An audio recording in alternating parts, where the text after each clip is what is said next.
नमस्कार दोस्तों, झांसी बुंदेलखंड का प्रवेश द्वार माना जाता है। झांसी अपने गौरवशाली इतिहास के लिए पूरी दुनिया में जाना जाता है। झांसी उत्तर प्रदेश के 75 जनपदों में से एक महत्वपूर्ण जनपद है। आज के इस वीडियो में हम झांसी शहर व झांसी जनपद से जुड़ी बहुत ही महत्वपूर्ण जानकारियों से आपको अवगत कराएंगे।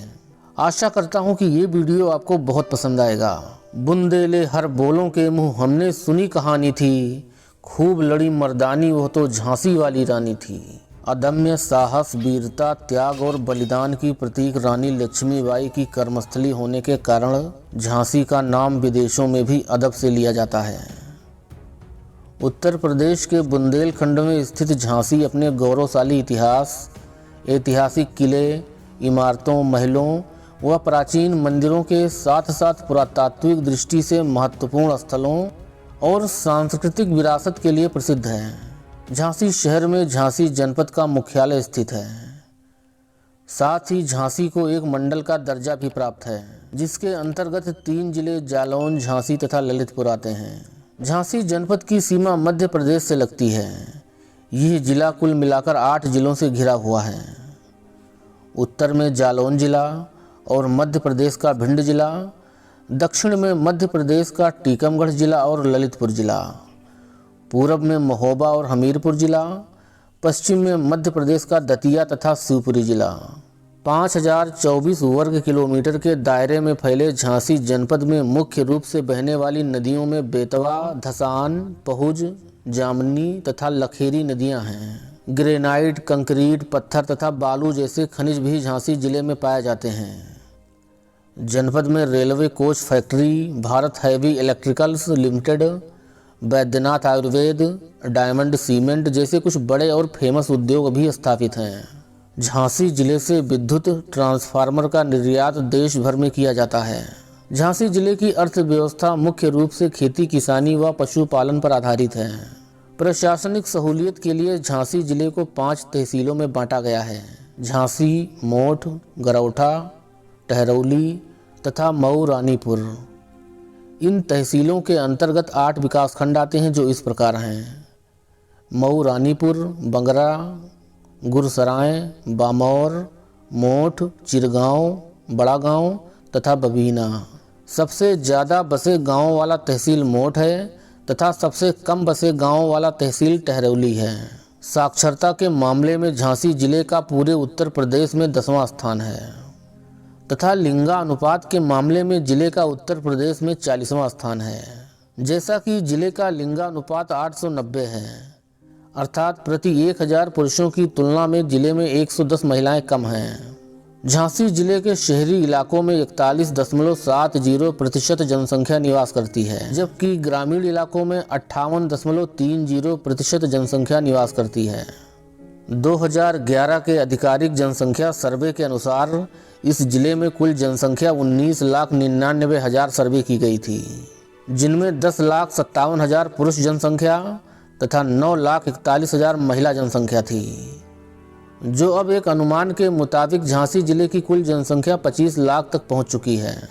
2011 के धार्मिक जनगणना के अनुसार जिले में 51.26% हिंदू तथा 7.40% मुस्लिम, 0.35% सिख, 0.25% बौद्ध, 0.06% जैन, 0.37% ईसाई तथा 0.27% में अन्य धर्मों को मानने वाले लोग भी थे। झांसी जनपद भौगोलिक दृष्टिकोण से भी काफ़ी खूबसूरत है। जिले के दक्षिण में बुंदेलखंड का पहाड़ी क्षेत्र है, जो विंध्य श्रृंखला की ढलान पर है। जिले में बुंदेलखंड के समतल मैदान भी शामिल हैं, जो अपनी काली मिट्टी के लिए जाने जाते हैं।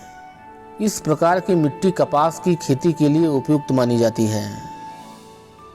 दोस्तों, झांसी जनपद के अंतर्गत 4 विधानसभा निर्वाचन क्षेत्र आते हैं: बबीना, झांसी नगर, मऊ रानीपुर और गरौठा। जिले में एक लोकसभा निर्वाचन क्षेत्र झांसी है। इसके अलावा जिले की गरौठा विधानसभा क्षेत्र जालौन लोकसभा में शामिल है। झांसी साहित्यिक और सांस्कृतिक रूप से बेहद समृद्ध जनपद रहा है। प्रसिद्ध उपन्यासकार बिंदालाल वर्मा का जन्म झांसी के मऊरानीपुर में हुआ था। राष्ट्रीय कवि मैथिली शरण गुप्त झांसी के चिरगांव में जन्मे थे। प्रसिद्ध लोक कवि ईसरी प्रसाद का जन्म यहीं के मेढकी गांव में हुआ था। प्रसिद्ध गीतकार इंदिवर यहाँ के बरुआ सागर के रहने वाले थे। साहित्यकार हजारी प्रसाद द्विवेदी भी काफी समय झांसी में रहे और साहित्य साधना की। साहित्य और संस्कृति के क्षेत्र में ऐसे कई नाम हैं जो कला, साहित्य और संस्कृति के क्षेत्र में झांसी का परचम पूरे देश में लहराया है। हॉकी के जादूगर मेजर ध्यानचंद भी झांसी में जन्मे थे, जिन्होंने पूरी दुनिया में देश का नाम रोशन किया। झांसी परंपराओं में नृत्य और संगीत का काफी महत्व है। भौगोलिक निकटता और सांस्कृतिक समानताओं के कारण झांसी बुंदेली रीति रिवाजों, परंपराओं के साथ स्वयं की एक अलग पहचान बनाती है। इन्हीं कारणों से झांसी को बुंदेलखंड का प्रवेश द्वार कहा जाता है। झांसी खान पान के मामले में भी काफी आगे है। झांसी शहर में मौजूद दाऊ का समोसा, बसंत यादव की चाय, अवध फूड, रज्जाक की फेमस गुजिया, नारायण चाट सदर बाजार काफ़ी मज़ेदार स्वाद का अनुभव कराते हैं। झांसी का नाम पूरी दुनिया में फेमस है। यहाँ दुनिया भर से लोग आते हैं और लजीज खाने का लुत्फ़ भी उठाते हैं। झांसी को वीरों की भूमि होने का गौरव प्राप्त है। पठारी भाग से घिरा झांसी शहर बेहद ही खूबसूरत एवं स्वच्छ है। दोस्तों, उत्तर प्रदेश के दक्षिणी पश्चिमी छोर पर बसे झांसी का भारतीय स्वतंत्रता के इतिहास में अति महत्वपूर्ण योगदान रहा है। प्राचीन काल में ये क्षेत्र क्रमशः चेद देश, जेजाक भुक्ति तथा बुंदेलखंड का अभिन्न अंग रहा था। ओरछा के बुंदेल राजा वीर सिंह जूदेव द्वारा यहाँ बंगरा नामक पहाड़ी पर 1613 ईस्वी में एक किले का निर्माण कराया गया था। इसके बाद ही इस क्षेत्र का नाम झांसी पड़ा था और किले को झांसी का किला कहा गया था। इससे पहले इस क्षेत्र को बलवंत नगर कहा जाता था। इस किले के निर्माण के 25 वर्षों तक यह किला बुंदेलों के कब्जे में रहा। उसके बाद इस पूरे क्षेत्र पर मराठों का अधिकार हो गया। मराठा शासक नारू शंकर के द्वारा झांसी किले को और भी भव्य रूप दिया गया। नारू शंकर को ही झांसी नगर की स्थापना का श्रेय भी दिया जाता है। झांसी पर मराठों का अधिकार 21 नवंबर 1853 तक जारी रहा। राजा गंगाधर राव के मृत्यु के बाद उनके दत्तक पुत्र दामोदर राव को रानी लक्ष्मीबाई के संरक्षण में गद्दी पर बैठाया गया, लेकिन अंग्रेजों ने झांसी पर कब्जा कर लिया और झांसी किले पर कब्जा करने के लिए 17 दिनों तक किले पर आक्रमण जारी रखा। रानी लक्ष्मीबाई की सेना रानी के नेतृत्व में अंग्रेजों का मुकाबला कर रही थी। 4 अप्रैल 1858 मध्य रात्रि में रानी अपने दत्तक पुत्र को लेकर घोड़े पर सवार होकर किले से कूदकर निकल गईं। झांसी से निकलने के बाद रानी लक्ष्मीबाई ने अपने सैनिकों के साथ मिलकर ग्वालियर किले को फतेह कर लिया। अंग्रेज सेनापति ह्यूरोज कई युद्धों में रानी से पराजित हुआ था, लेकिन अंत में उसने ग्वालियर किले पर भी कब्जा कर लिया। 18 जून 1858 को रानी लक्ष्मीबाई लड़ते लड़ते घायल हो चुकी थी और इसी के बाद उनको वीरगति प्राप्त हुई।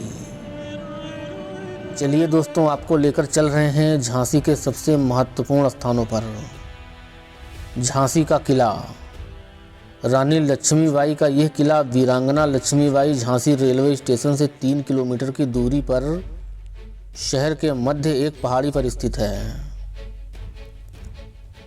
इसी किले के अंदर एक म्यूजियम है जहां आप चंदेल शासकों, बुंदेल शासकों और रानी लक्ष्मीबाई से संबंधित तमाम ऐतिहासिक धरोहरों, पांडुलिपियों, मूर्तियों, चित्रों, सिक्कों व हथियारों को देख सकते हैं।